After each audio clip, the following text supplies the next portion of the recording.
Head back to Sudan, where a new cholera outbreak is threatening refugees and displaced communities amid ongoing war and flooding in the country. Of particularly concern is the spread of the disease in areas hosting refugees, mainly in Kassala, Gadaref, and Zadira states. In addition to hosting refugees from other countries, these states are also sheltering thousands of displaced Sudanese who have sought safety from ongoing hostilities. Now, let's have more details of that in this report by Sasum Cham. The recent cholera outbreak in Sudan has resurged after several weeks of heavy rainfall and resulting to flooding.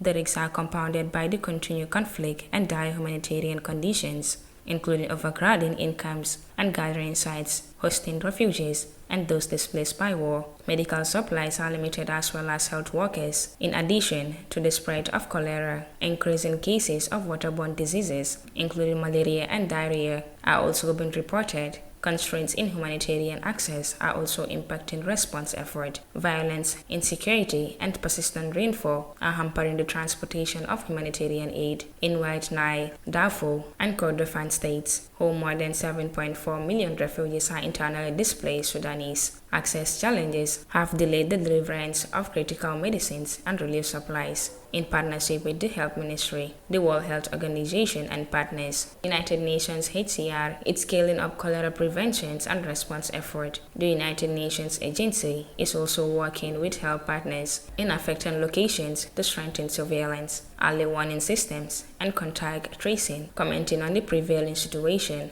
Dr. Khalid Ahmed Muhammad Abdurrahim said they are working towards training of health workers who are creating awareness about the disease and provide assistance to refugees.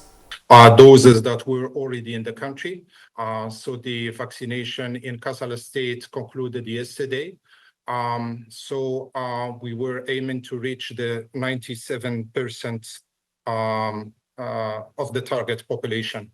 Now, the good news, as I mentioned, is that we got the approval of getting additional 455,000 doses of cholera vaccine. So this is the good news in the middle of this horrible crisis. Since the start of the conflict in Sudan, over 10.3 million people have been driven from their homes, sheltering elsewhere within Sudan or neighboring countries. United Nations health officials are also concerned about the health and protection of Sudanese refugees who have fled the country. In South Sudan and Chad, reports on the increase of malaria cases in refugee sites triggered by the onset of the rainfall. This comes amid alarming rates of malnutrition and cases of malaise, acute respiratory infections, acute watery diarrhea, and the risk of outbreaks of cholera. Reported for African News,